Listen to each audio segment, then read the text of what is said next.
దాంతోపాటు కొన్ని నిర్ణయాలను కూడా తీసుకోవడం జరిగింది కేబినెట్. ఈ రాష్ట్ర మంత్రివర్గ సమావేశం దాదాపుగా ఒక 3 అవర్స్ పైనే నడిచింది. ప్రధానంగా ఇప్పుడు ఈ నివర్ సైక్లోన్కి సంబంధించి ప్రధానంగా చర్చ తీసుకున్నారు. చాలా ప్రాంతాల్లో దాదాపుగా తూర్పుగోదావరి జిల్లా మొదలుకొని అటు కడప జిల్లా వరకు పెద్ద ఎత్తున వర్షాలు పడి గత 2 రోజుల్లో తీవ్రమైన నష్టాలు సంభవించాయి. ఇటు పంట నష్టాలు కానివ్వండి, అటు కొన్ని ప్రాంతాల్లో ఇళ్ళు ముంపు రావడం, ఇటువంటివన్నీ కూడా జరిగాయి. దీని మీద ముఖ్యమంత్రి గారు క్యాబినెట్లో ఉన్నతాధికారులతో మాట్లాడి కొన్ని కీలకమైన ఆదేశాలను కూడా ఇచ్చారు. మనం ప్రధానంగా చూసినప్పుడు ఈ నవంబర్ 23, 26 తేదీల మధ్య నెల్లూరు, ప్రకాశం, రాయలసీమ జిల్లాల్లో దాదాపు 289 మిల్లీమీటర్ల వర్షపాతం కురిసిందని అధికారులు వివరాలు ఇచ్చారు. ఇది సాధారణ వర్షపాతంతో చూసినప్పుడు 188% అధికం. ఈ నెల్లూరులో, చిత్తూరు, వైఎస్ఆర్, కడప జిల్లాల్లో అత్యధిక వర్షపాతం నమోదైంది. మిగతా ప్రాంతాల్లో కూడా అధిక వర్షపాతం నమోదైంది. 147 సహాయక శిబిరాలని నిర్వహిస్తూ ఉన్నారు. అవసరమైతే ఇంకా పెంచమని చెప్పి ముఖ్యమంత్రి గారు ఆదేశించారు.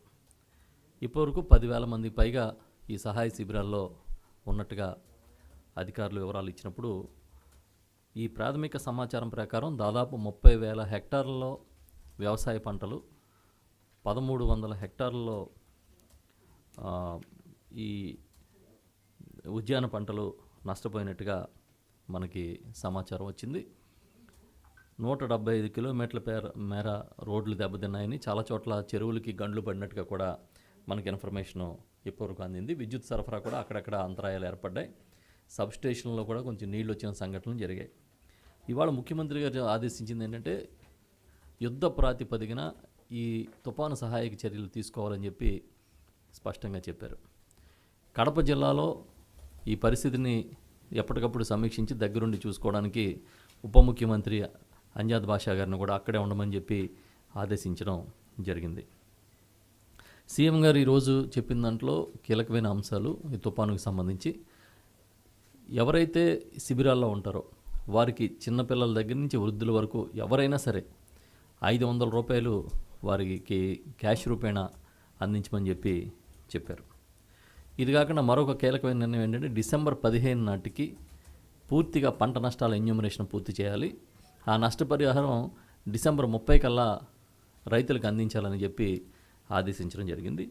దీంతోపాటు ఇప్పటివరకు 3 మృతి చెందినట్టుగా, ఈ అధిక వర్షాల వల్ల కొట్టుకుపోయి మృతి చెందినట్టుగా మనకి సమాచారం వచ్చింది. ప్రధానంగా నెల్లూరు జిల్లాలో ఇది జరిగింది. ప్రాణ నష్టం కానీ, ఆస్తి నష్టం కానీ ఈ సంభవించినప్పుడు ఈ తుఫాన్ల కారణంగా ఎలాంటి సహాయక చర్యలు మనం చేపట్టి వారికి సహాయం అందిస్తామో ఆ ప్రకారం సహాయాన్ని అందించాలని చెప్పి కూడా సీఎం గారు ఆదేశించారు. ఇది చాలా కీలకమైన చర్చ. ఎందుకంటే మీరు చూస్తే జూన్ నుంచి ఇప్పటి వరకు కంటిన్యూస్గా రాష్ట్రంలో భారీ వర్షాలు పడుతూ ఉన్నాయి. అన్ని రిజర్వాయర్లు పొంగి ప్రవహిస్తూ ఉన్నాయి.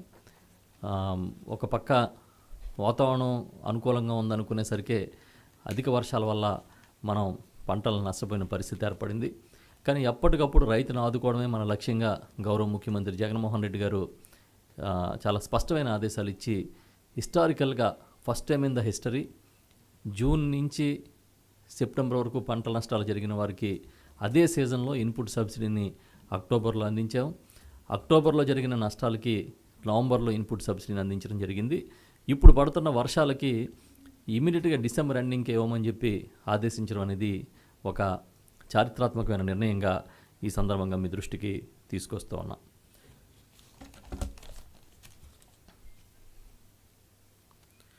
వీటితో పాటు ఇవాళ జరిగిన చర్చల్లో, కీలకమైన చర్చల్లో పోలవరం సంబంధించి ఒక కీలకమైన చర్చ జరిగింది. ఎందుకంటే ఈ మధ్య పత్రికల్లో దీనిపైన పోలవరం ఎత్తు తగ్గిస్తున్నారనేది పెద్ద ఎత్తున ఈ ప్రతిపక్ష పార్టీలు, అదేవిధంగా కొన్ని పత్రికలు పనిగట్టుకుని ప్రచారం చేస్తూ ఉన్నాయి. దీన్ని నిర్ద్వందంగా క్యాబినెట్ ఖండించింది.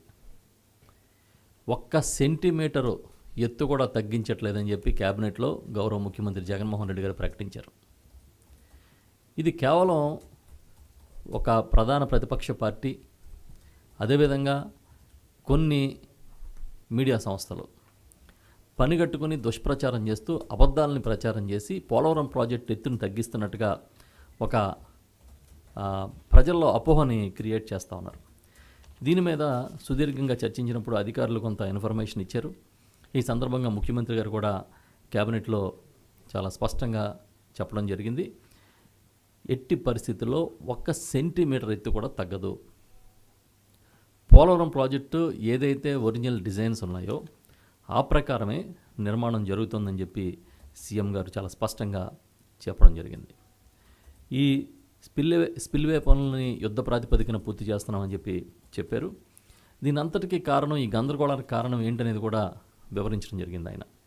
2017లో ఆనాడు చంద్రబాబు నాయుడు గారు ముఖ్యమంత్రిగా ఈ ప్రత్యేక ప్యాకేజీని ఆమోదించే హడావుడిలో ఆ రోజు అర్ధరాత్రి పూట ప్రత్యేక ప్యాకేజీని తీసుకుని దాన్ని అమలు చేసే క్రమంలో 2014 రేట్లను మాత్రమే మేము ఆమోదిస్తామని కేంద్రం చెప్పినప్పటికీ దానికి ఎలాంటి అభ్యంతరాలను కూడా ఆ ప్రభుత్వం చెప్పలే. అప్పట్లోనే ప్రతిపక్ష నేతగా ఉన్న గౌరవ ముఖ్యమంత్రి, ఈనాటి ముఖ్యమంత్రి జగన్మోహన్ రెడ్డి గారు ఆ విషయాన్ని లేవనెత్తిన అంశాన్ని కూడా ఇవాళ క్యాబినెట్లో చెప్పడం జరిగింది. ఇప్పుడు ఆ రోజు వాళ్ళు ఏదైతే తప్పులు చేశారో ఆ ప్రభుత్వం, దాన్ని సరిదిద్దే కార్యక్రమాన్ని ఈ ప్రభుత్వం చేస్తూ ఉంది. గౌరవ ముఖ్యమంత్రి జగన్మోహన్ రెడ్డి గారు ఈ రోజున కేంద్రంతో సంప్రదింపులు జరిపే కార్యక్రమాన్ని ముమ్మరం చేశారు. ఇటు ఆర్థిక శాఖ మంత్రి ఇప్పటికే 4-5 సార్లు కేంద్ర ఆర్థిక శాఖ మంత్రిని కలవడం, అదేవిధంగా మన ఇరిగేషన్ మంత్రి గారు, అదేవిధంగా ఇరిగేషన్ అధికారులు అక్కడ జలవనరుల శాఖ మంత్రి గారిని కలిసి పరిస్థితిని వివరించడం, పోలవరం అథారిటీతో మాట్లాడడం, ఇవన్నీ కూడా కంటిన్యూస్గా చేస్తూ ఉన్నారు. సో ఈ పరిస్థితుల్లో ఏదైతే R&R 29,000 కోట్లు R&R అవుతుంది, 23,000 కోట్లు ప్రాజెక్టుకు అవుతుంది. అలాంటప్పుడు ఇది తగ్గిస్తే ఇది కరెక్ట్ కాదు అనేది చాలా స్పష్టమైన వాదనని కేంద్ర ప్రభుత్వానికి మన ప్రభుత్వం చెప్పిందనే విషయాన్ని కూడా సీఎం గారు చెప్పారు. అక్కడి నుంచి కూడా సానుకూల దృక్పథాన్ని వ్యక్తం చేస్తూ ఉన్నారు. మనం ఏదైతే ఇన్ఫర్మేషన్ ఇస్తున్నామో, మనం ఏదైతే చెప్పామో దాని పట్ల అక్కడ కేంద్ర జలవనరుల శాఖ కానివ్వండి, ఆర్థిక శాఖ కానీ సానుకూలత వ్యక్తం చేస్తున్న పరిస్థితే కనిపిస్తుందని కూడా సీఎం గారు చెప్పడం జరిగింది. నిజంగా అప్పుడే ఈ 2014 రేట్లని మేము అమలు చేస్తూ ఉన్నప్పుడే అప్పటి ప్రభుత్వం కానీ డిసెంట్ చెప్పుంటే ఇవాళ ఈ పరిస్థితి వచ్చి ఉండేది కాదు, ఈ అపోహలు వచ్చి ఉండేవి కాదు. కానీ అసలు విషయాన్ని వదిలేసి పక్కదారి పట్టించే కార్యక్రమం చేస్తూ ప్రధానంగా ఏంటంటే ఇప్పుడు ఏదో ఎత్తు తగ్గించేస్తుంది ఈ ప్రభుత్వం, ముఖ్యమంత్రి గారు దీని పట్ల ఏదో ఆ ఎత్తు తగ్గిస్తున్నా కూడా స్పందించట్లేదన్న విధంగా ప్రచారం చేస్తూ ఉన్నారు. దీన్ని క్యాబినెట్ ముక్త కంఠంతో ఖండించింది. ఇది మంచి వైఖరి కాదు. ఇది ఒక జీవనాడి లాంటి ప్రాజెక్ట్ నిర్మాణం జరుగుతూ ఉన్నప్పుడు ఎందుకు ఇంత మీరు విషపూరితమైన ప్రచారం చేస్తూ ఉన్నారు కొన్ని మీడియా సంస్థలు అని చెప్పి కూడా ఈ సందర్భంగా మేము అడుగుతూ ఉన్నాం. నేను పూర్తిగా చెప్పేసేనాను సార్, నాకు మొత్తం అంత బ్రీఫింగ్, ఆ తర్వాత మీ ప్రశ్నలకు సమాధానం చెప్తాను. ఎందుకంటే చాలా ఇష్యూస్ ఉన్నాయి, దయచేసి సహకరించండి. ఇది కాకుండా ఇవాళ తీసుకున్న కీలక నిర్ణయాల్లో డిఏ బకాయిలు ఉద్యోగులకి, పెన్షనర్స్కి చెల్లించాలనేది ఒక కీలకమైన నిర్ణయాన్ని క్యాబినెట్ తీసుకుంది.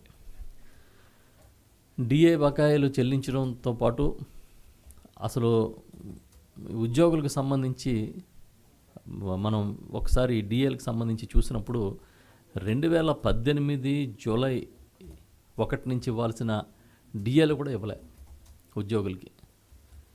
ఈ అంశం మీద చర్చ జరిగినప్పుడు ఈ డిఏ బకాయిలు చెల్లింపులపైన చాలా స్పష్టంగా ఇవాళ కేంద్రం ఏదైతే క్యాబినెట్ నిర్ణయం తీసుకుందో ఆ వివరాలను కూడా ఇప్పుడు మీకు తెలియజేస్తూ ఉన్నా. ఈ DA1 ఫస్ట్ డిఏ అంటే జూలై 1, 2018 నుంచి ఇవ్వాల్సిన దానికి సంబంధించి ఎరియర్స్ని ఇవ్వాలని చెప్పి మన ప్రభుత్వం నిర్ణయం తీసుకుంది, క్యాబినెట్ ఆమోదించింది. దీనికి సంబంధించి చూసినప్పుడు 30 నెలలకి, అప్పటి నుంచి ఇప్పుడు లెక్క పెడితే 30 నెలలు, 30 నెలలకి 3,017,40,00,000 రూపాయలు. ఇది ఇప్పుడు ఆ బకాయిలన్నింటినీ కూడా ఈ ప్రభుత్వం చెల్లిస్తూ ఉంది. దీంట్లో 2,136.90 కోట్ల రూపాయలు ఉద్యోగుల జీతాలైతే పెన్షన్ సంబంధించింది 880.5 కోట్లు. దీన్ని ఇప్పుడు ఈ ప్రభుత్వం చెల్లింపులు చేస్తూ ఉంది, చేయాలని చెప్పి నిర్ణయం తీసుకుంది ఈరోజు.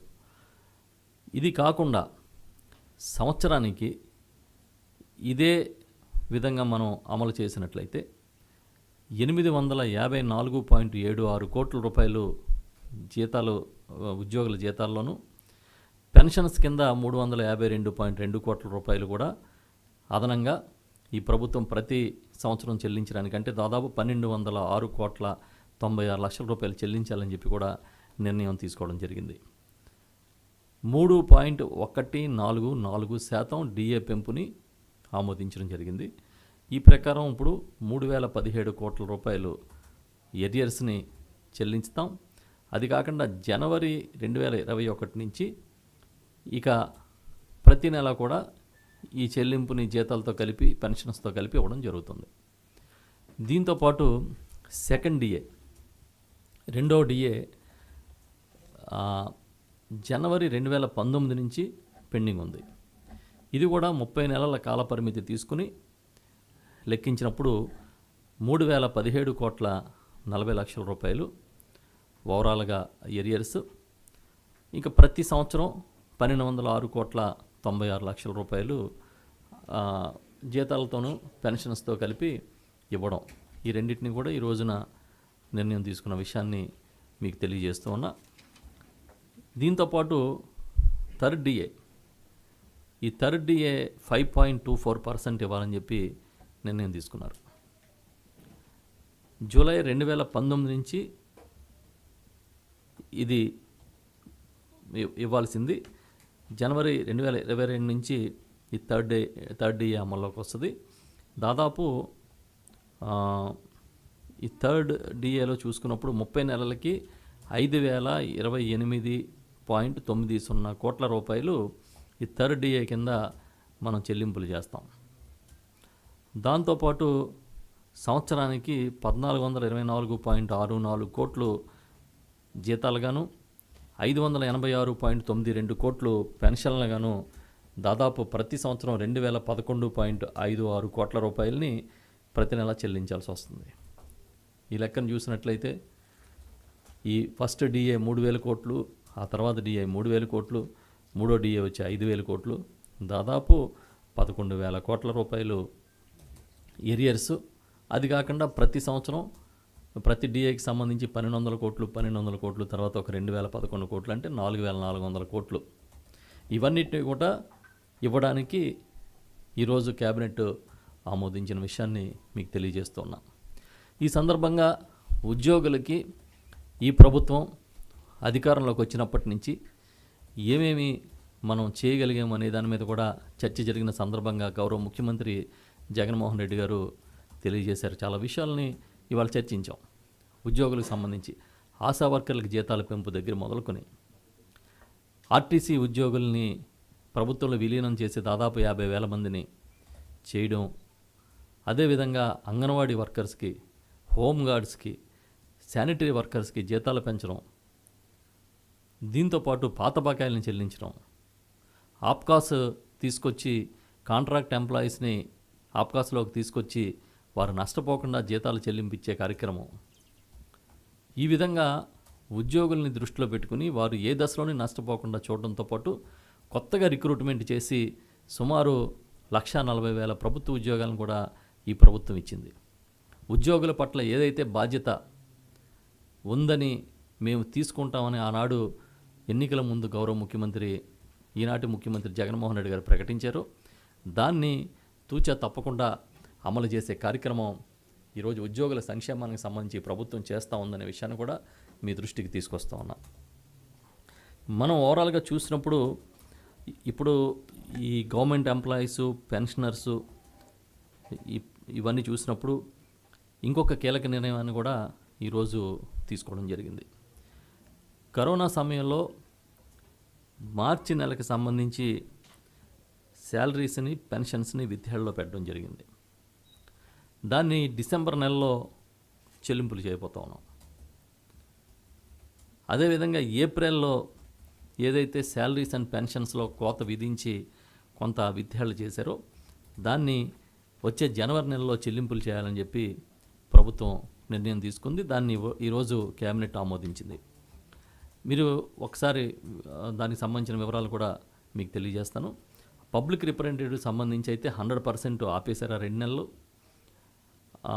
ఆల్ ఇండియా సర్వీస్ ఆఫీసర్స్కి 60% శాలరీ కోత, గవర్నమెంట్ ఎంప్లాయీస్కి 50%, outsourcing and village ward secretariat స్టాఫ్కి 10% కోత విధించారు. ఇప్పుడు ఇవన్నీ కూడా ఇచ్చేయడం జరుగుతూ ఉంది. దీంతో ఈ మార్చి సంబంధించిన పెన్షన్స్ అండ్ శాలరీస్ డిసెంబర్లోనూ ఇప్పుడు చెప్పిన విధంగా శాలరీస్ ఏప్రిల్లో అయితే ఓన్లీ శాలరీసే ఇస్తూ ఉన్నారు. అది డిసెంబర్ది జనవరి 2021లో ఇస్తామంటే నెక్స్ట్ మంత్ ఇవ్వడం జరుగుతుంది. దీనికి సంబంధించి భారం ఎంత ఉందంటే 2,324 కోట్ల రూపాయలు శాలరీస్ గాను 482 కోట్లు పెన్షన్లు గాను ఇవ్వడానికి ఆమోదించడం జరిగింది. ఇది ఉద్యోగులకు సంబంధించి ఈ ప్రభుత్వం తీసుకున్న కీలక నిర్ణయంగా మీకు తెలియజేస్తూ ఉన్నా. మీకు తెలుసు, ఈ ప్రభుత్వం అధికారంలోకి రాకముందే గౌరవ ముఖ్యమంత్రి, ఈనాటి ముఖ్యమంత్రి జగన్మోహన్ రెడ్డి గారు నవరత్నాల కార్యక్రమాన్ని ప్రకటించి మేము అధికారంలోకి వచ్చాక ఏవైతే కార్యక్రమాలు చేస్తామని ఆ రోజు చెప్పారో వాటిని మేనిఫెస్టోను ఒక పవిత్ర గ్రంథంగా భావించి అమలు చేస్తున్న సంగతి మీకు తెలుసు. దానిలో భాగంగానే ఇవాళ పేదలందరికీ ఇళ్ల స్థలాలు ఇచ్చి ఇళ్ళు కట్టిస్తానని ఏదైతే మాట ఇచ్చారో ఆ ప్రక్రియకి శ్రీకారం చుడుతూ ఉన్నాం. డిసెంబర్ 25వ తేదీన పేదలందరికీ ఇల్లు కార్యక్రమం ప్రారంభమవుతోంది. దీనికి ఇవాళ కేబినెట్ ఆమోదం తెలిపింది. 30,60,000 మందికి ఇళ్ల పట్టాలు ఈ ప్రభుత్వం ఇవ్వబోతూ ఉంది. ఇవన్నిటినీ కూడా 25వ తేదీన ఇస్తాం. ఇందుకోసం 66,518 ఎకరాలని 23,000 కోట్ల విలువైన భూమిని ప్రభుత్వం సేకరించిన విషయాన్ని కూడా మీ దృష్టికి తీసుకొస్తా ఉన్నాం. దాంట్లో 25,193 ఎకరాలు ప్రభుత్వ భూమి అయితే 22,342 ఎకరాలు ప్రైవేటు భూమి ఉందని ఇప్పుడు కూడా మీకు తెలియజేస్తా ఉన్నాం.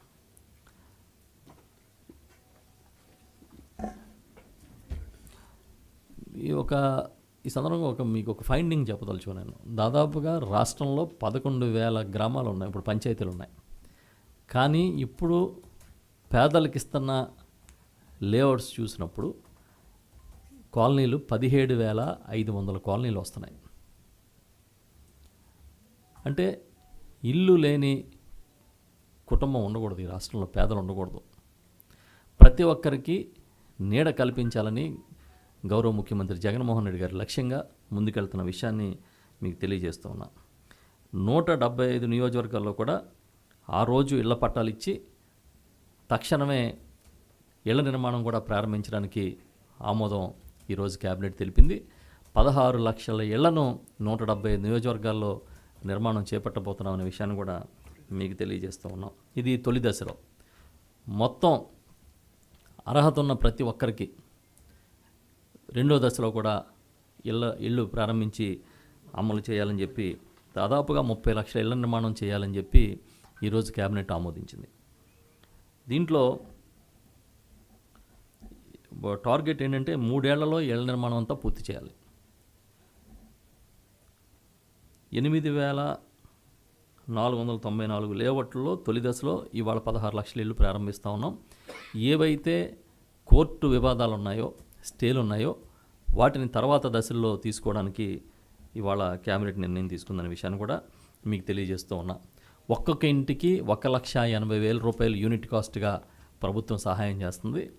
దీనికోసం సిమెంట్ కానివ్వండి, ఇతర స్టీల్ లాంటివి రివర్స్ టెండరింగ్లో తక్కువ ధరకి ప్రొక్యూర్ చేసి లబ్ధిదారులకు ఇవ్వాలని చెప్పి ఇవాళ కేబినెట్ నిర్ణయం తీసుకుంది. అంతేకాకుండా ఎవరైతే ఇళ్ళు నిర్మాణం చేసుకుంటున్నారో వారికి ఇసుకని ఉచితంగా ఇవ్వాలనేది కూడా ఒక కీలకమైన నిర్ణయంగా ఈరోజు తీసుకోవడం జరిగిందనే విషయాన్ని మీకు తెలియజేస్తూ ఉన్నా. ఈ ప్రొక్యూర్మెంట్ కూడా రివర్స్ టెండరింగ్ పద్ధతిలో చేయమని చెప్పి సీఎం గారు ఇవాళ ఆదేశించారు. ఈ తొలి విడతలో మనం ప్రారంభించేవన్నీ కూడా 2022 జూన్ నాటికి పూర్తి చేయాలనేది లక్ష్యంగా ఈరోజు చర్చించాం. మిగిలిన 13 లక్షలు కూడా 2021 డిసెంబర్లో ప్రారంభించి 2023 నాటికి కంప్లీట్ చేయాలి. దీనికి ఒక ప్రణాళికతో ముందుకెళ్లాలని చెప్పి కూడా ఇవాళ నిర్ణయం తీసుకున్నాం.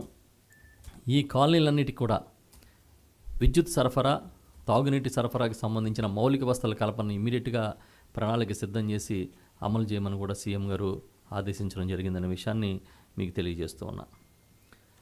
దీంతోపాటు ఇవాళ తీసుకున్న కీలక నిర్ణయాల్లో ఈ పంటల బీమా పథకం ఏదైతే మనం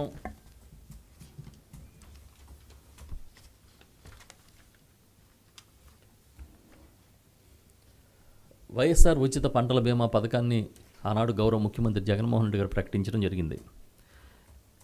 అప్పటి వరకు ఉన్న పంటల బీమా విధానాన్ని మొత్తాన్ని సమూలంగా మార్పు చేసి రైతు మీద భారం లేకుండా ప్రతి రూపాయి ప్రీమియంని కూడా ప్రభుత్వమే చెల్లిస్తూ ఈ పెద్ద కార్యక్రమాన్ని పంటల బీమా పథకాన్ని తీసుకుంది.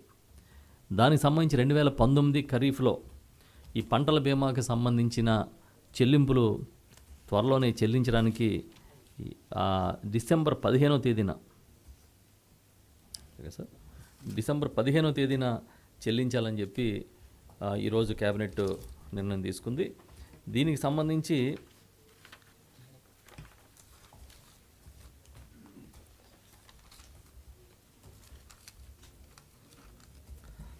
సంబంధించి చూసినప్పుడు 1227 కోట్ల రూపాయలు ఈ రైతులకి కాంపన్సేషన్గా అందబోతోంది. ఏవైతే బీమా కంపెనీల నిబంధనలు ఉన్నాయో వాటిని అనుసరిస్తూ ఎక్కడా ఎలాంటి ఇబ్బంది రైతులకు కలగకుండా నేరుగా ఈ మొత్తాన్ని ప్రభుత్వం ఆ రోజు గౌరవ ముఖ్యమంత్రి జగన్మోహన్ రెడ్డి గారు డిసెంబర్ 15వ తేదీన స్విచ్ నొక్కి మీట నొక్కి నేరుగా రైతుల అకౌంట్లో ఈ డబ్బులు వేయాలని చెప్పి నిర్ణయం తీసుకోవడం జరిగింది. ఇది ఈ పంటల బీమా విషయాన్ని తీసుకున్నప్పుడు 2016 నుంచి 2019 వరకు 3 ఏళ్ల కాలానికి మొత్తానికి కలిపి 60,84,000 మంది రైతులకి పంటల బీమా పథకం అమలు చేస్తే 2019-2020 ఈ ఒక్క సంవత్సరంలోనే 58,77,000 మంది రైతులకి పంటల బీమాని అమలు చేసిన విషయాన్ని మీ దృష్టికి తీసుకొస్తా ఉన్నాం. 2016-19 మొత్తానికి కలిపితే 70,71,000 హెక్టార్లకు ఉచిత పంటల బీమా పథకాన్ని అమలు చేస్తున్నాం. ఇది అమలు చేస్తే 2016 నుంచి 2019 వరకు 70 లక్షల హెక్టార్లకి అమలు చేస్తే 2019-20 ఈ ఒక్క ఏడాదిలోనే 56,86,000 హెక్టార్ల భూమికి ఉచిత పంటల బీమాని అమలు చేస్తూ ఉన్నాం.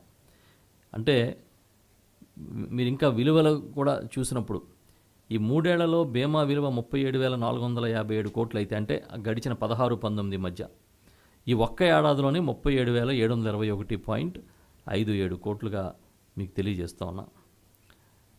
ఈ 3 ఏళ్లలో ఆ 3 ఏళ్లలో చూసుకున్నప్పుడు ప్రీమియం భారం 871.26 కోట్లు అయితే ఈసారి రైతుల నుంచి ఒక్క రూపాయి కూడా వసూలు చేయలే. ఈ క్రాప్ బుకింగ్లో ఏదైతే రైతులు చేసుకున్నారో ఆ ప్రతి పంట, ప్రతి ఎకరం కూడా ఆటోమేటిక్గా మీకు ఇన్సూరెన్స్ అయిపోయినట్టుగా మనం విధానాన్ని తీసుకొచ్చిన విషయాన్ని కూడా మీకు తెలియజేస్తూ ఉన్నా. ఇది ఒక హిస్టారికల్ డెసిషన్గా మనం చెప్పుకోవాలి.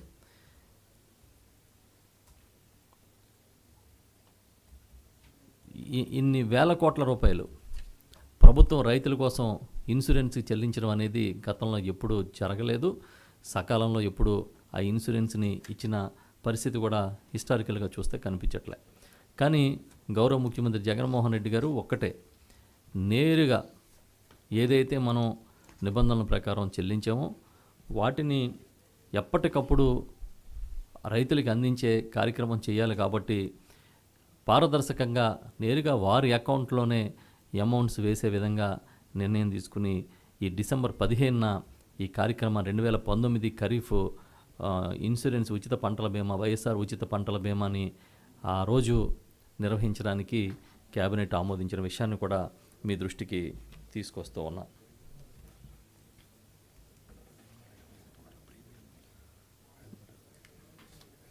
దీనికి సంబంధించి 1555 అంటే 2019 ఖరీఫ్కి సంబంధించి 1555 కోట్ల రూపాయల ప్రీమియం అమౌంట్ని ప్రభుత్వం చెల్లిస్తూ ఉంది. ఇకపై ప్రభుత్వమే సొంతంగా ఒక ఇన్సూరెన్స్ కార్పొరేషన్ కూడా రైతులు ఎక్కడ ఇబ్బంది పడకూడదు, ఇన్సూరెన్స్ కార్పొరేషన్ ఇన్సూరెన్స్ కంపెనీల నిబంధనల మధ్య రైతులు నష్టపోకూడదనే ఉద్దేశంతో ప్రభుత్వమే సొంతంగా ఒక ఇన్సూరెన్స్ కార్పొరేషన్ కూడా ఏర్పాటు చేస్తూ ఉన్న విషయాన్ని గతంలో మీకు చెప్పాము. దాని మీద కూడా ఈరోజు చర్చ జరిగింది. వచ్చే ఏడాది కల్లా ఈ కార్పొరేషను పనిచేయడం ప్రారంభిస్తుంది. ఇది కాకుండా మీకు తెలుసు ఈ రాష్ట్రంలో పాల వెల్లువ ప్రతి ఒక్క కుటుంబాన్ని గ్రామీణ ప్రాంతంలో ఉన్నా కానీ అర్బన్ ప్రాంతాల్లో పశువు పెంపకందారులు రైతాంగానికి ఉపయోగపడే విధంగా ఒక కార్యక్రమాన్ని తీసుకోవాలి. డైరీని అభివృద్ధి చేయాలనే ఉద్దేశంతో అమూల్తో ప్రభుత్వం ఒప్పందం చేసుకుని ఈ కార్యక్రమాన్ని పెద్ద ఎత్తున అమలు చేయడానికి సన్నాహాలు పూర్తయినాయి. దానిలో భాగంగా ఈ మహిళల్లో ఆర్థిక స్వావలంబన సుస్థిర ఆర్థిక ప్రగతి కోసం చేపడుతున్న ఈ కార్యక్రమానికి ఈ అమూలుతో అనుసంధానమై ఈ పాల ఉత్పత్తిదారులు మహిళా సంఘాల కార్యకలాపాలని ప్రారంభించడానికి ఈరోజు కేబినెట్ ఆమోదం తెలిపింది.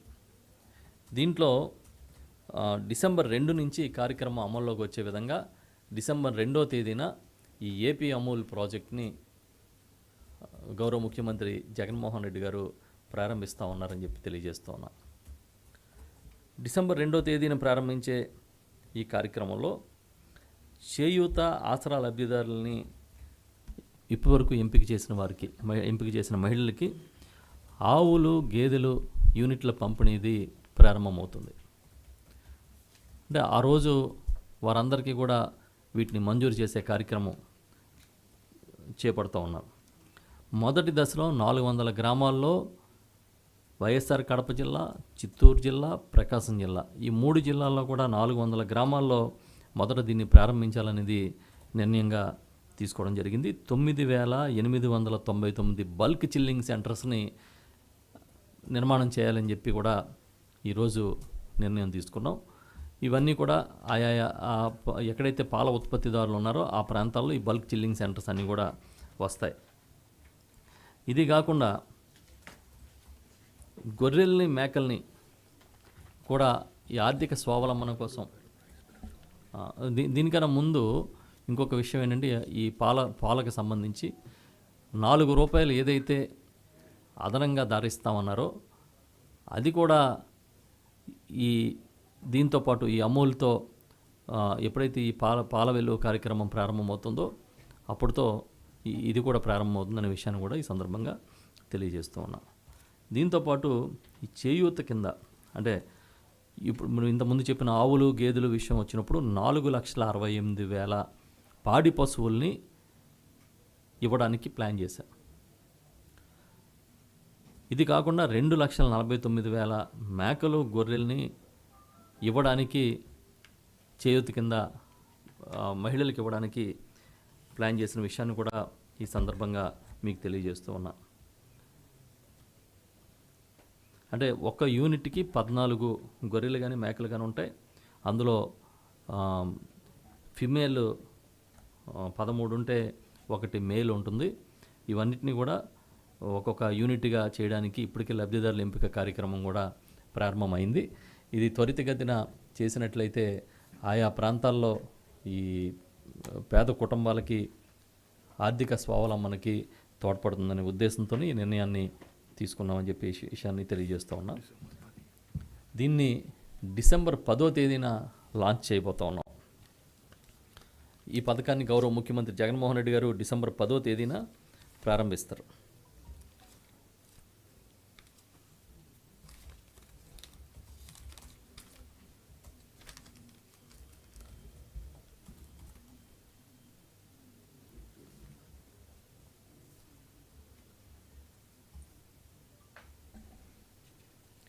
దీంతోపాటు ఈరోజు తీసుకున్న కీలకమైన అంశాల్లో రాష్ట్రంలో నాణ్యమైన పశుదాణా ఉత్పత్తి ఉండాలి, పంపిణీ జరగాలి.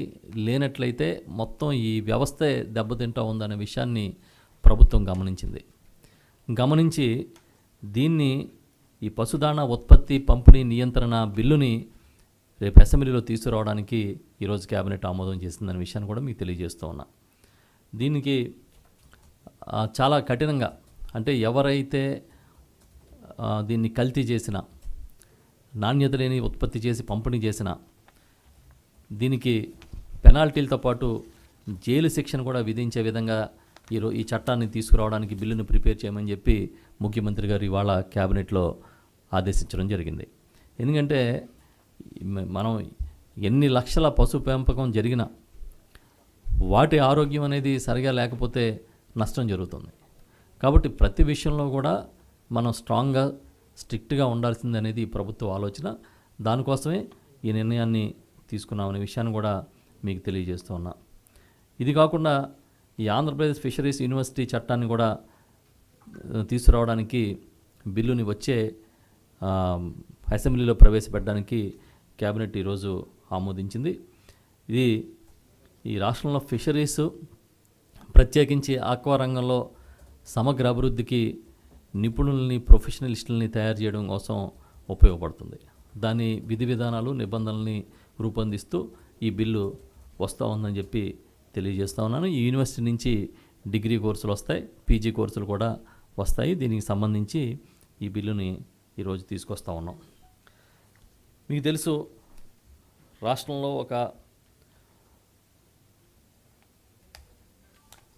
ఇప్పటికే ఈ రీసర్వే అనేది తీసుకోవాలని చెప్పి, ప్రారంభించాలని చెప్పి గత క్యాబినెట్లో చర్చించి నిర్ణయం తీసుకోవడం జరిగింది. దీన్ని డిసెంబర్ 21వ తేదీన ప్రారంభించబోతా ఉన్నాం. దీనికి గౌరవ ముఖ్యమంత్రి జగన్మోహన్ రెడ్డి గారు డిసెంబర్ 21వ తేదీన ప్రారంభిస్తారు, శ్రీకారం చుడతారు.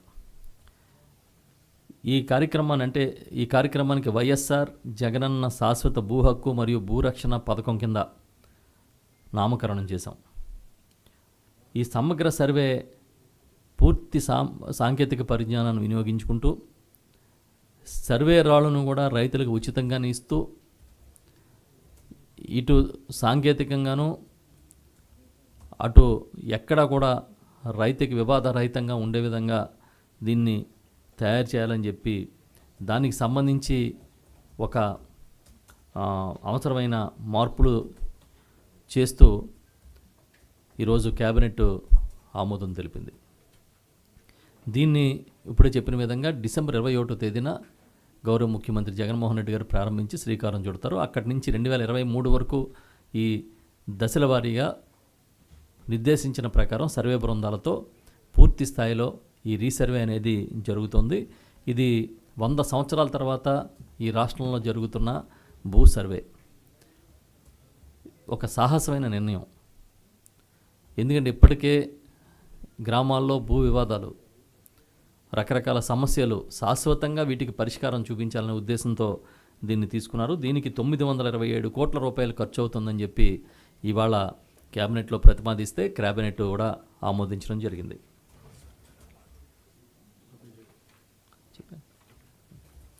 క్యాబినెట్ కూడా ఆమోదించడం జరిగిందనే విషయాన్ని మీ దృష్టికి తీసుకొస్తూ ఉన్నా. ఇదే కాకుండా రాష్ట్రంలో ఎలాంటి అవాంఛనీయ వ్యవస్థలో కూడా ఉండకూడదనేది గౌరవ ముఖ్యమంత్రి జగన్మోహన్ రెడ్డి గారి నిర్ణయం. ఎందుకంటే ఈ చాలామంది యువత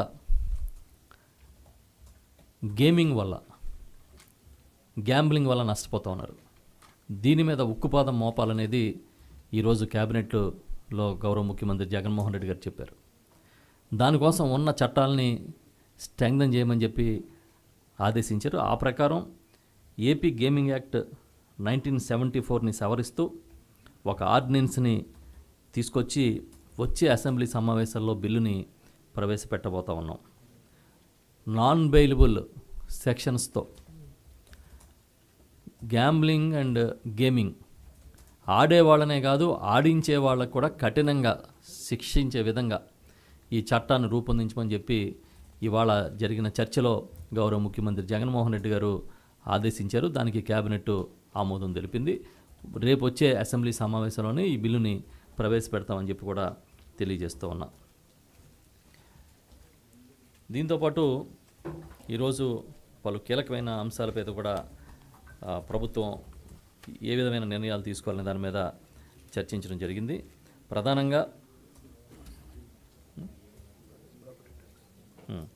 ప్రధానంగా ఈ అర్బన్ ప్రాంతాల్లో ప్రాపర్టీ ట్యాక్స్ని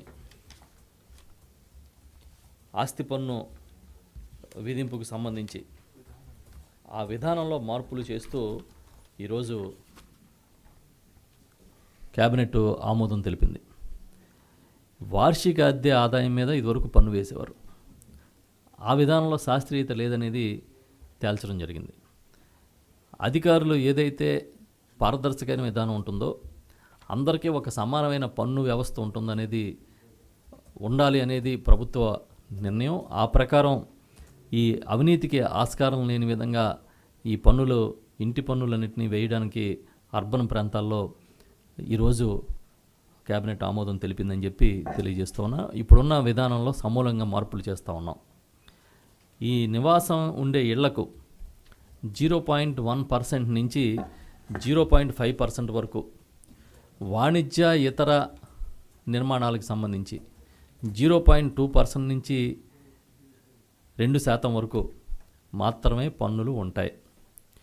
గతంలో ఉన్న వాటికన్నా ఇది మ్యాక్సిమం 15% కన్నా దాటి ఎక్కడ పెరగవు. అదేవిధంగా పేదలకు సంబంధించి ఈ క్యాపిటల్ వాల్యూలో 0.1% నేను చెప్పింది క్యాపిటల్ వాల్యూ.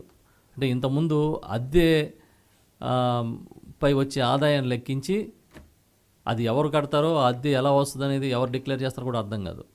ఇప్పుడు దాన్ని మార్చి క్యాపిటల్ వాల్యూలో 0.1% నేను చెప్పింది 0.1 to 0.5% అనమాట.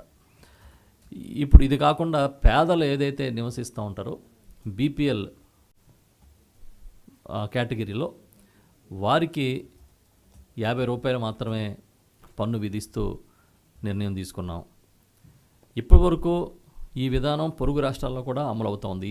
ఇదే విధానం ఉదాహరణకి కర్ణాటక కానీ మహారాష్ట్రలో కానీ ఇదే విధానాన్ని అమలు చేస్తూ ఉన్నారు. తమిళనాడులో కూడా ఇదే విధానాన్ని ప్రవేశపెట్టబోతూ ఉన్నారు. కేంద్రం కూడా ఈ విధానాన్ని తీసుకురావాలి, ఇది శాస్త్రీయ విధానం అని చెప్పి రాష్ట్రాలకు సూచిస్తూ ఉంది. ఈ అడ్వాన్స్డ్ కంట్రీస్ లైక్ అమెరికా కానీ రష్యా కానీ ఇలాంటి కంట్రీస్లో కూడా దాదాపుగా ఇలాంటి విధానాన్నే అమలు చేస్తూ ఉన్నారు. సో మనం ఇప్పుడు తీసుకున్న ఈ పెంపు నిర్ణయం చూసుకున్నా కూడా కర్ణాటకని మన అధికారులు అధ్యయనం చేసినప్పుడు ఈ ప్రాపర్టీ ట్యాక్స్ కర్ణాటక లాంటి రాష్ట్రాల్లో ఉన్న ట్యాక్స్లో 10వ వంతు కూడా కాదనే విషయాన్ని కూడా ఈ సందర్భంగా మీ దృష్టి తీసుకొస్తున్నా. కమర్షియల్ 0.2 to 2%, 0.2 నుంచి 2. ఇది కూడా కేంద్రం నిర్దేశించిన ప్రకారం మాత్రమే చేస్తా ఉన్నాం. దానికి మించి ఇంకొక కీలకమైన అంశం ఏంటంటే ఈ డబ్బు అంతా కూడా అర్బన్ లోకల్ బాడీస్కే ఇచ్చేస్తారు. వాటిని ప్రణాళికాబద్ధంగా డెవలప్ చేసుకోవడం కోసమే ఇది చేయబోతా ఉన్నారు. దీంతోపాటు ముఖ్యమంత్రి గారు ఈరోజు ఆదేశించిన మరొక కీలకమైన అంశం ఏంటంటే ఈ సిఎఫ్ఎంఎస్ సిస్టంలో ఇప్పటివరకు ఇవన్నీ కూడా ఈ జనరల్ ఫండ్స్ అన్నీ కూడా జమ అవుతూ ఉన్నాయి. దాన్ని డీలింగ్ చేయమని చెప్పి ఆదేశించారు. అంటే ఈ పన్నులు ఏవైతే వసూలు అవుతాయో అవన్నీ కూడా అర్బన్ బాడీస్లోనే ఉంటాయి. వారే ప్రణాళిక చేసుకుని వారే దాన్ని వెచ్చించే విధంగా చేయడానికి నిర్ణయం తీసుకోవడం కూడా జరిగిందనే విషయాన్ని మీ దృష్టికి తీసుకొస్తా ఉన్నా. దీంతోపాటు కొన్ని నిర్ణయాలు కూడా తీసుకున్నాం. వాటిని కూడా మీకు క్విక్గా తెలియజేస్తా.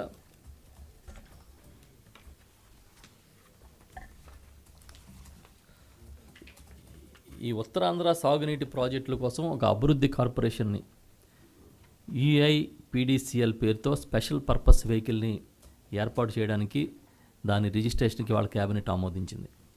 దాంతోపాటు Andhra Pradesh Palnadu area drought mitigation project corporation limited పేరిట ఒక SPVని ఏర్పాటు చేయడానికి ఆమోదించడం జరిగింది. ఇందులో భాగంగానే గుంటూరు ఛానల్ ఎక్స్టెన్షన్ స్కీమ్ కూడా ఉంటుంది. YSR Vedadri lift irrigation scheme కూడా ఉంటాయని చెప్పి తెలియజేస్తూ ఉన్నాం. ఇది కాకుండా కృష్ణా కొల్లేరు సెలనిటీ మిటిగేషన్ ప్రాజెక్టు కార్పొరేషన్ కూడా ఒకదాన్ని ఎస్పీవీగా ఏర్పాటు చేస్తూ ఉన్నాం. దీంట్లో 4 రెగ్యులేటర్స్ కొల్లేరు పైన, కృష్ణా నది మీద 3 నిర్మాణాలు వస్తాయనేది కూడా మీకు ఈ సందర్భంగా తెలియజేస్తూ ఉన్నా. Dam rehabilitation improvement project phase 2 కింద ఫేజ్ 2, 3కి కూడా కేబినెట్ ఆమోదం తెలియజేసింది. 776.5 కోట్ల పరిపాలన అనుమతులు ఇవాళ కేబినెట్ ఇవ్వడం జరిగిందనే విషయాన్ని మీకు తెలియజేస్తూ ఉన్నా. ఈ నిధుల్ని ప్రపంచ బ్యాంక్ సమకూర్చబోతూ ఉంది. సోమశిల కండలేరు కాలువ సామర్థ్యాన్ని 12,000 నుంచి 24,000కి పెంచే పనుల కోసం వచ్చిన పరిపాలనా అనుమతులను కూడా ఇవాళ కేబినెట్ ఆమోదించిన విషయాన్ని మీకు తెలియజేస్తూ ఉన్నా. దీంట్లో 45 కిలోమీటర్ల మేర కాలువ పనులు కానీ, అదేవిధంగా కొన్ని బ్రిడ్జీలు నిర్మాణం ఇవన్నీ కూడా ఉంటాయి. ఇంచుమించు దీని వ్యయం 918 కోట్లు ఉంటుందని చెప్పి నిర్ణయం తీసుకున్నారు. అనంతపురం జిల్లా చిత్రావతి బ్యాలెన్స్ రిజర్వాయరు 10 టీఎంసీల నీటిని నిల్వ చేయడానికి చర్యలు, ముంపు బాధితులకు సహాయ పునరావాస కార్యక్రమాల కోసం 240.53 కోట్లు ఇచ్చేందుకు కేబినెట్ ఆమోదం తెలిపింది. 4 గ్రామాల పరిధిలోని 1729 కుటుంబాలు ఈ నిర్వాసితులుగా ఉన్నారు. వారికి పరిహారం అందుతుంది. అదేవిధంగా ప్రకాశం జిల్లా Rallapadu reservoir north feeder canal విస్తరణ పనులకు కేబినెట్ ఆమోదం తెలిపిన విషయాన్ని కూడా మీకు తెలియజేస్తూ ఉన్నా. దాదాపు 100 కిలోమీటర్ల మేర కాలువ సామర్థ్యాన్ని పెంచుతారు. దీనికి దాదాపు 632 కోట్లు ఖర్చు అవుతుందని చెప్పి ప్రభుత్వం అంచనా వేసింది. వీటన్నిటికి కూడా కేబినెట్ ఆమోదించిన విషయాన్ని మీకు తెలియజేస్తూ ఉన్నా.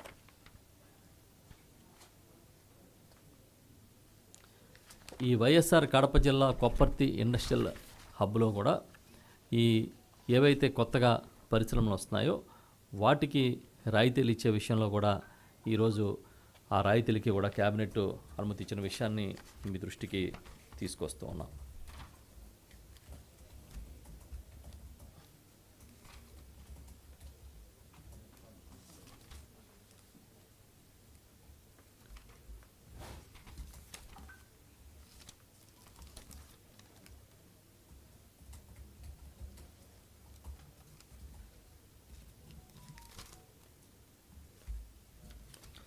ఈ టిడ్కో ఇళ్ళు కూడా దాదాపుగా మీకు తెలుసు రూపాయికే ఇవ్వాలనేది గౌరవ ముఖ్యమంత్రి జగన్మోహన్ రెడ్డి గారు నిర్ణయం తీసుకున్న విషయాన్ని, అది కూడా త్వరలోనే ఆ ఇళ్ళని పంపిణీ కార్యక్రమానికి కూడా శ్రీకారం చుట్టడానికి అన్ని సన్నాహాలు చేస్తూ ఉన్నాం.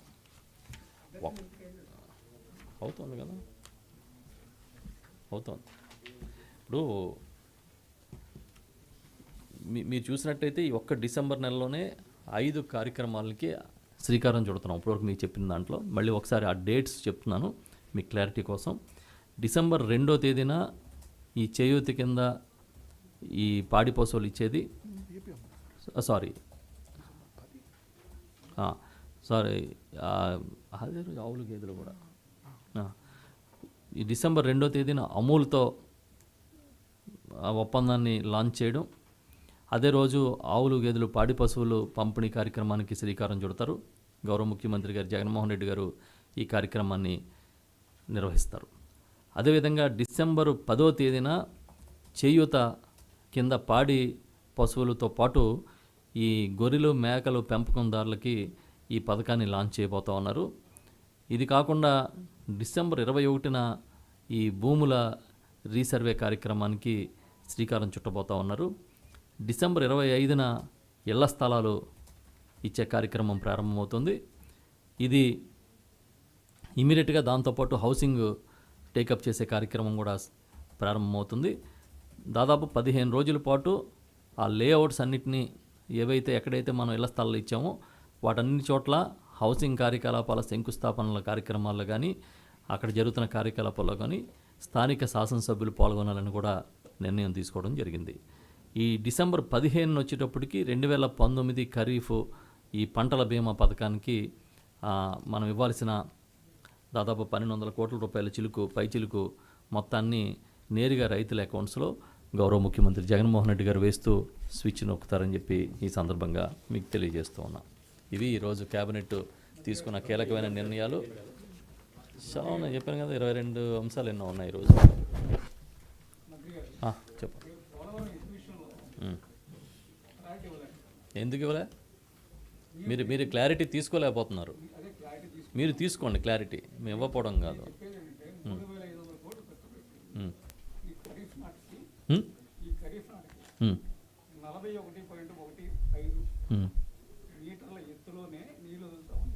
ఇప్పుడు టెక్నికల్గా మొన్న మా మంత్రి గారు, ఇరిగేషన్ మంత్రి గారు చెప్పారు, అధికారులు చెప్తున్నారు, నీరు ఒక్కసారిగా టోటల్గా నింపరు, క్రమక్రమంగా నింపుకుంటూ వెళ్తారనేది చెప్తున్నారు.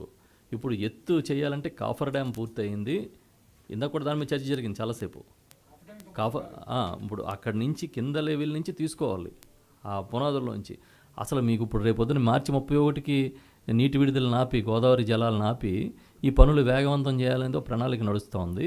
ఒక్క సెంటీమీటర్ కూడా మేము తగ్గించమని మేము చెప్తుంటే మీరు తగ్గిస్తారని చెప్పి మీరు కావాలని ప్రచారం చేస్తూ ఉంటే మేము తగ్గించామని పదే చెప్తున్నాం. మీరు ఎందుకు దాన్ని తగ్గిస్తారనే దాన్ని పెద్ద విషయం కింద తీసుకెళ్ళాలని ప్రయత్నం చేస్తారు? అవును, మరి ఇంకా అలాంటప్పుడు తగ్గిస్తారని ఎలా చెప్తున్నారు మీరు? కాదండి, పోలవరం ప్రాజెక్ట్ అథారిటీ ఇది జాతీయ ప్రాజెక్టు, ఆ ప్రాజెక్టు అథారిటీయే దీన్ని పర్యవేక్షిస్తూ ఉంది. ఇది కేంద్రం జాతీయ హోదా ప్రాజెక్టు. చంద్రబాబు నాయుడు గారు ఆయన స్వప్రయోజనాల కోసమో ఆయన వేరే కార్యక్రమాల కోసమో తీసుకున్నాడు, ఆయన నేను కడతానని చెప్పి.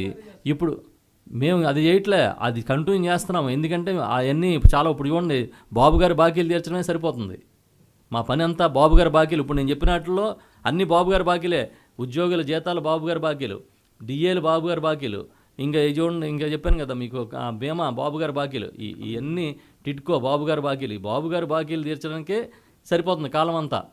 అలాగే వారు తీసుకొచ్చి ఆ రోజు ప్రత్యేక ప్యాకేజీ అని తెచ్చి నెత్తి మీద వేసుకున్న కార్యక్రమాలు కూడా నడుస్తూ ఉన్నాయి.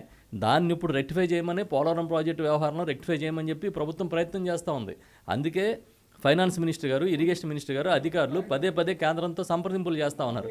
ఇంత జరుగుతున్నా కూడా మీరు అవేమీ చూడకుండా కన్వీనియంట్గా ఎత్తు తగ్గిస్తారని రాస్తున్నారు. మళ్ళీ ఇప్పుడు మీరేమంటారు? ఎత్తు తగ్గించడం సాధ్యం కాదని మళ్ళీ మీరే చెప్తున్నారు.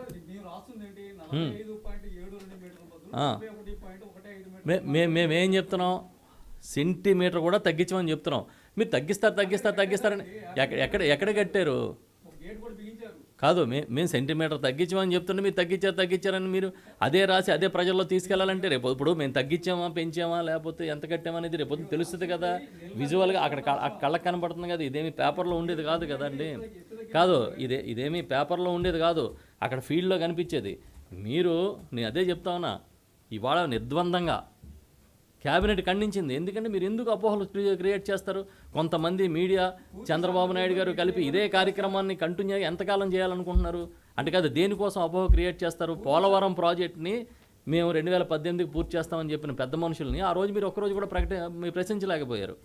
ఆ కేంద్రం కడతానంటే వద్దు మేము చేసుకుంటామని మీరు తీసుకున్నప్పుడు ప్రశ్నించలేకపోయారు. పోనీ తీసుకుని కట్టారా? కట్టలేకపోయారు. 2017లో ఆ రోజు 14 రేట్లు అమలు చేస్తాము అని అంటే ఆ రోజు ఎందుకు ఖండించలేదు చంద్రబాబు నాయుడు గారు? ఏ ప్రయోజనాల కోసం ఆగిపోయాడు? 2014 రేట్లు ఎలాగిస్తారయ్యా మీరు? మేము దీనికి డీసెంట్ తెలుపుతాం, మేము అసంతృప్తి తెలియజేస్తాం, మేము దీన్ని ఖండిస్తున్నాము, లేదు మాకు కొత్త రేట్లు ఇవ్వాలని ఎందుకు చెప్పలేదు ఆ రోజు చంద్రబాబు నాయుడు గారు? ఎందుకు చెప్పలేదు? కాదు, అవి చెప్పడు. కన్వీనియంట్గా మీరు అవేమీ రాయరు కాదండి, మీరు కన్వీనియంట్గా ఏమీ రాయకుండా ఈ ప్రభుత్వం మీద నిత్యం బురద జల్లడం ఏజెండాగా పెట్టుకుని పనిచేస్తూ ఉంటే ఇవాళ క్యాబినెట్లలోనే మేము ఖండించాల్సిన పరిస్థితి వస్తుంది. క్యాబినెట్లో స్పష్టత చెప్పాల్సిన విషయం వస్తుంది. మీరు ఇప్పుడు అసలు విషయాలు ఇప్పుడు చూడండి, డిఏలు ఇన్ని వేల కోట్ల రూపాయలు డిఏలు ఇచ్చినా అది మీకు అక్కర్లే, ఇన్ని బాకీలు ఇచ్చినా మీకు అక్కర్లేదు. పోలవరం సెంటీమీటర్ తగ్గిస్తారా, అర సెంటీమీటర్ మాట్లాడుతున్నారా? అవి మాట్లాడుతున్నారు మీరు. కాదు, ఒకటే చెప్తా ఉన్నా కాదండి, ఎందుకు ఇప్పుడు మీరే చూస్తారు కదా అక్కడ ఏం జరుగుతుందో. రైట్, ఉన్నాయి ఇంకా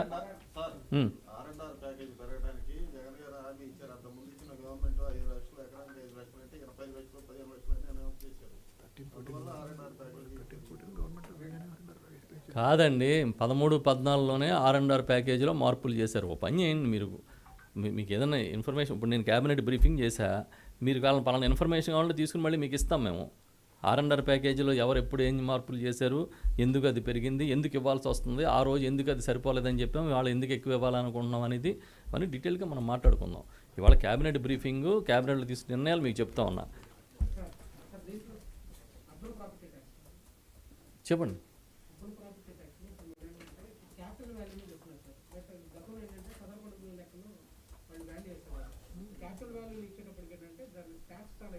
అంటే కాదు సార్, మీరు ఒకటి గమనించాలి. గతంలో ఏంటంటే ఒకే రకం బిల్డింగ్కి, ఒకే ఏరియాలో బిల్డింగ్కి రకరకాల విధానాల్లో ట్యాక్స్లు వేసేవారు. ఎందుకంటే అది ఎప్పుడు దానికి ఒక పారామీటర్ కానీ ఒక సిస్టమ్ కానీ లేకపోవడం వల్ల అక్కడ ఉన్న లోకల్ ఆఫీసర్స్ లేకపోతే లోకల్గా ఉన్న వాళ్ళే డెసిషన్ తీసుకునే పరిస్థితికి వచ్చింది. ఇప్పుడు అలా కాకుండా ఒక నిర్మాణం ఎట్లా ఉండాలి, ఏ ప్రాంతంలో ఉంది, దానికి ఎంత వేయాలనే దాని మీద ఒక క్లారిటీ తీసుకుంటూ శాస్త్రీయ విధానాన్ని తీసుకొస్తా ఉన్నారు. దానికి ఏదో ఒక బేస్ ఉండాలి కాబట్టి క్యాపిటల్ తీసుకున్నారు. ఇప్పుడు కాదండి, ఇప్పుడు ఏ బిల్డింగ్ అయినా దేనికైనా ఒక వాల్యూ అనేది రిజిస్టర్డ్ వాల్యూ ఉంటుందిగా, ఆ రిజిస్టర్డ్ వాల్యూ మీద చేస్తారుగా. కాదండి, ఇప్పుడు ఏం చూడకుండా వేస్తారా చెప్పండి. కాదు, ఒక విధానం తీసుకున్నప్పుడు దాని మళ్ళీ నిబంధనలు వస్తాయి. ఆ నిబంధనలు ఇవన్నీ ఉంటాయి డీటెయిల్గా. ఇవాళ మనం తీసుకున్నది ఏంటంటే ఈ ఆస్తి పన్ను మదింపు విధానంలో మార్పులు చేస్తూ ఇది ఈ స్థాయి కన్నా పెంచకూడదు, పెరగకూడదని చెబుతూ ఆ వచ్చిన మొత్తాన్ని, ఆదాయాన్ని ఆ సంస్థలకే, ఆయా అర్బన్ డెవలప్మెంట్ కోసం ఆయా మున్సిపాలిటీలు కానివచ్చు, ఆ లోకల్ బాడీస్కి కానీ వాళ్ళకి ఇస్తూ అది CFMS నుంచి డీలింక్ చేస్తూ ఇవాళ క్యాబినెట్ ఆమోదించింది. ఇది మనం ఒక్కడమే కాదు, కేంద్ర ప్రభుత్వం ఇది శాస్త్రీయ విధానం, దీన్ని అమలు చేయండి అని సూచిస్తూ ఉంది. దాని ప్రకారం కర్ణాటక లాంటి రాష్ట్రాలు, మహారాష్ట్ర లాంటి రాష్ట్రాలు చేసినాయి, మిగతా రాష్ట్రాలు అదే బంధాలో ఉన్నాయి, మనం కూడా చేసాం.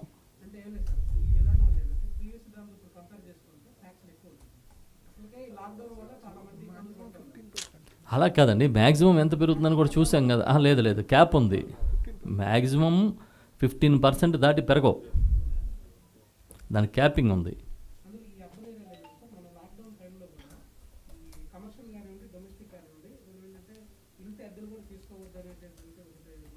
అంటే కాదండి, మీరు లాక్డౌన్ ఒకదాన్ని అలా కాదు, మీరు లాక్డౌన్ పీరియడ్ అనే దాన్ని ఒకదాన్ని పరిగణలో తీసుకునే విధానాన్ని వాళ్ళు చేయలేరు కదా. ఇది ఇప్పుడు ఈ అర్బన్ డెవలప్మెంట్ అనే దానికి ఒక పర్మనెంట్ సిస్టము, ఈ ఆస్తి పన్ను మదింపు విధానంలో పర్మనెంట్ సిస్టమ్ తీసుకొస్తూ ఉన్నారు. దీన్ని మీది ఓవరాల్గా హోల్ ఇష్యూగా తీసుకోవాలి, లాక్డౌన్కి పరిమితం చేసి చూడద్దు. ఏది అదే నేను చెప్తా ఉన్నాను కదా సార్. ఇప్పుడు పన్నులు ఎందుకు పెంచుతారు,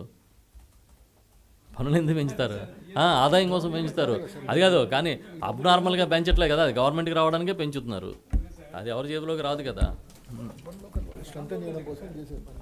మీ దృష్టిని బట్టి కాదు చూసే, అందుకనే చెప్తున్నా మరి.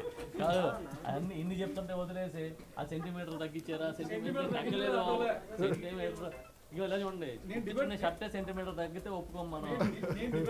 కాదు, కుట్టించుకునే షర్టే సెంటీమీటర్ తగ్గితే ఒప్పుకోం. డిబేట్కి మీరు నేను ఎందుకు, సంబంధించిన వాళ్ళు ఉంటారు, వాళ్ళు వస్తారు. నా డిబేట్ రండి, నా డిపార్ట్మెంట్లో అగ్రికల్చర్ మీకు ఏం కావాలో చెప్పండి, ఎనీ డిబేట్. లోకేష్ పంపుతారా, పంపించండి. మీరెందుకండి బాబు, మీరు మీ స్థాయి వద్దు, లోకేష్ స్థాయి, మా స్థాయిలో ఏదో చిన్నోడిని పంపించండి.